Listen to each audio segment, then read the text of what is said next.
Markets Now is brought to you by the 5-year anniversary of Brevant Seeds. Here's to 5 years of not just winning, but collecting one game-changing W after another. See all of our wins at brevant.com/wins. And welcome to Markets Now. I'm Michelle Rourke with Darin Newsom, Senior Market Analyst with Barchart. We are seeing higher grains this morning, some pressure over in the livestock. And Darin, let's start off talking about the grains. The rally that we're seeing this morning, how much of this is fund rebalancing, either hedge funds or index funds here as we start a new year? Yeah, that's an interesting question, Michelle, because it certainly could be. The thing that we have to keep in mind, though, is that these same funds were already long corn and soybeans at the end of 2025. So we came into 2026 and they were still holding net long positions, net long futures positions. So, one could make the argument that if they were rebalancing and they were moving over to other markets that, potentially had a more bullish fundamental picture longer term, then we would actually be seeing increased pressure. So I think there's possibly some activities, there's obviously some activity coming from the non-commercial side. But if so, it seems to be under the guise, or it has all of the characteristics of commercial buying. And to me, this argument makes just as much sense. We broke soybeans so hard over the previous few weeks, $1.50 or something like that. And we just dragged it down to levels that seemed to attract some light commercial buying. And I know there's a lot of folks in the industry that get real excited, talking about how China is going to save the market, this, that, and everything else. They're coming in as buying, woohoo, yay, hey. But let's remember, this is seasonal. This is what we tend to see this time of year. And it's nothing huge. We've got light trade volume, both overnight and through the day sessions. But we have seen the March-May spread lose some of its carry. We've seen basis firm. So all of these things are indicating that there's been an uptick, a seasonal uptick in demand as China locks in some of its secondary supplies, still waiting for the next Brazilian harvest. Yeah. And they're getting close to supposedly 12 million metric tons. I think a lot of folks put them at 10 million metric tons. So you're saying some of this has been some Chinese buying. Once they get to 12 million metric tons, will that completely shut off? Will we see lower demand?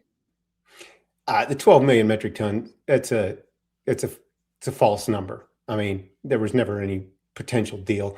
And we have to remember 12 million metric tons is about half of what the U.S. shipped to China last year before, everything fell apart again. So it's not a big deal. No, I don't think the door is going to slam shut at 12 million metric tons. What we have to keep in mind is when do the combines start running in Brazil? That's going to be what happens. That's going to be what determines when this demand goes away. Yeah, no, you're right about that. And that should be any time here. So obviously we've got to get these booked. And the big question, will we be able to ship them? And will China not cancel some of those? Especially since we've got this Venezuelan situation and we haven't really seen some retaliation from China. And some maybe were expecting that. Right. The retaliation is going to come again when China is certain of Brazilian production and has its hands on it, has it booked. So this is what's interesting. We've got these sales starting to show up on the books, but there are no shipments, very few shipments this year from the United States to China. And this is by design because, as you said, the retaliation's been slow in coming. Well, that's a business decision because you're not going to cancel until you know that your major supplier has the supplies.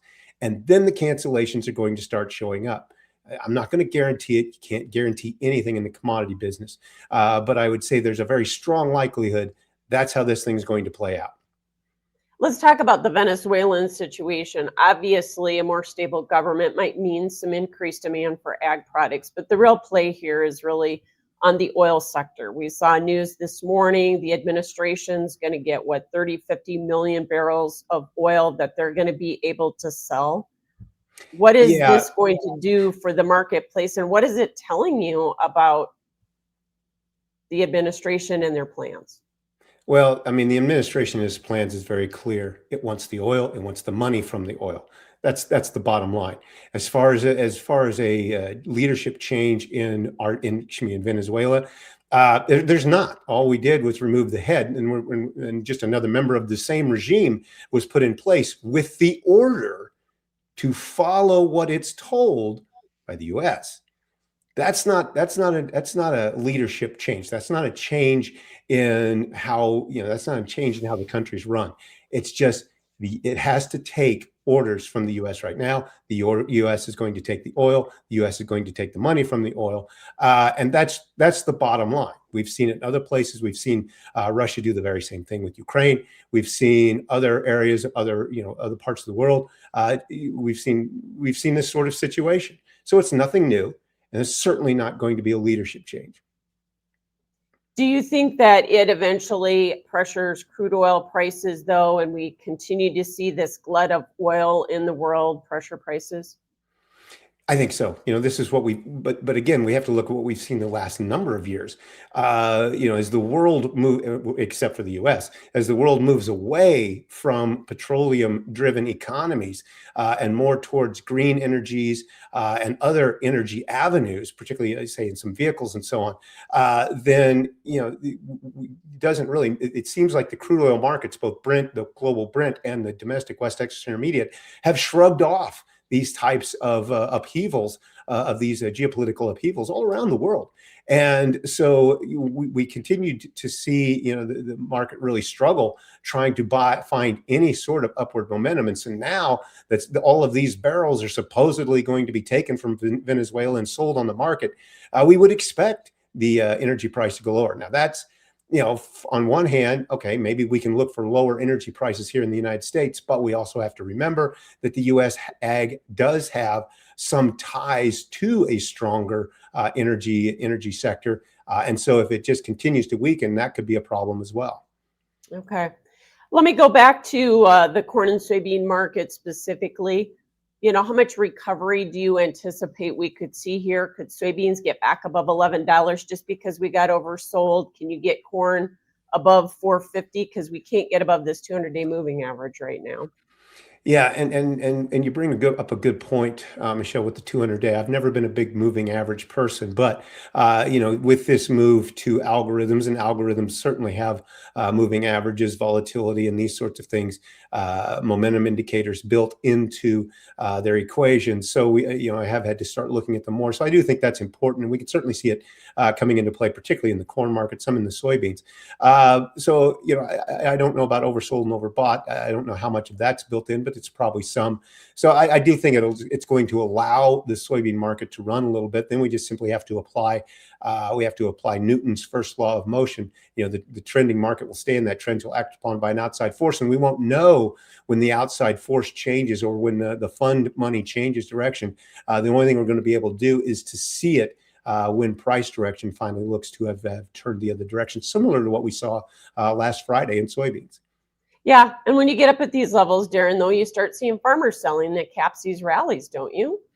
We could see some, yes. We both know there won't be much. There'll be a lot of talk. I'm going to sell at 11. I'm going to sell at 12. And we get to 10.99 and the orders are canceled. That's just kind of the nature of the business. So, but there will be some. There will be some sales made. But I think the bigger fish is what's going to be. What do investors think? What does the non-commercial side think of this market? Because we know longer term, fundamentally, this market doesn't have much to stand on at this point. And so, if this rally right now is being led by non-commercial interest in non-commercial buying, just on short covering or whatever it might be, long-term fundamentals don't line up for a large rally, then yes, I think producers should be using it to get some 2026, maybe even some 2027 locked in. Yeah, it feels pretty technical right now, especially in the wheat market, which we haven't really talked about at all. But there's a case where you could make where funds are very short and could be covering shorts, right? Absolutely. It certainly could be the case. They've been short for a long time. But again, what's also interesting me here is that we've seen a big swing in some of the cash indexes. They're still bearish, but they've been gaining ground on the futures, telling us that there is some immediate term demand. And we've seen the carry-in future spreads in some of the winter markets in particular start to get pulled out of this market. So again, we got through December, the old Krampus countdown that tells us don't be long wheat in December. But at the minute we turned the calendar page, it seemed as if the wheat markets found some commercial buying again because the prices were depressed. And now we'll see what happens. That being said, we do have the next crops already in the field in the winter markets. And so now we get through the winter and we start turning our attention to when they come out of dormancy and how they start looking going into spring. And all of a sudden, we're going to have plenty of supplies again. With the above normal temperatures, though, that we have had in a lot of winter wheat areas, is there maybe a little bit of a concern about potential winter kill? I mean, could we be putting a little weather premium in? The only thing that I really wish is that I did have $1 for every time winter kill was brought up with winter wheat. I would be retiring with Mr. Buffett here in Omaha, and we'd be having a great time playing bridge because I it just. know. Wheat has 9 lives, right? Oh, it does. Yeah. It not only is it the cat, it's also the cockroach of the grain world. You can't kill it. It's going to take more than winter kill to kill winter wheat, which just, by the way, happens to have winter in its name. Okay, well, you got your point well taken. Point well taken. Last question on the grains in specific. The Supreme Court is supposed to rule on the IEEPA tariffs on Friday. What potential market impact will it have, or will it not? I'm sure it should have an impact. Will it? I think so many markets are so numb, and knowing that any Supreme Court decision is either one, going to be completely ignored because we know the administration has no interest in following, acknowledging courts or Congress or anything along that line.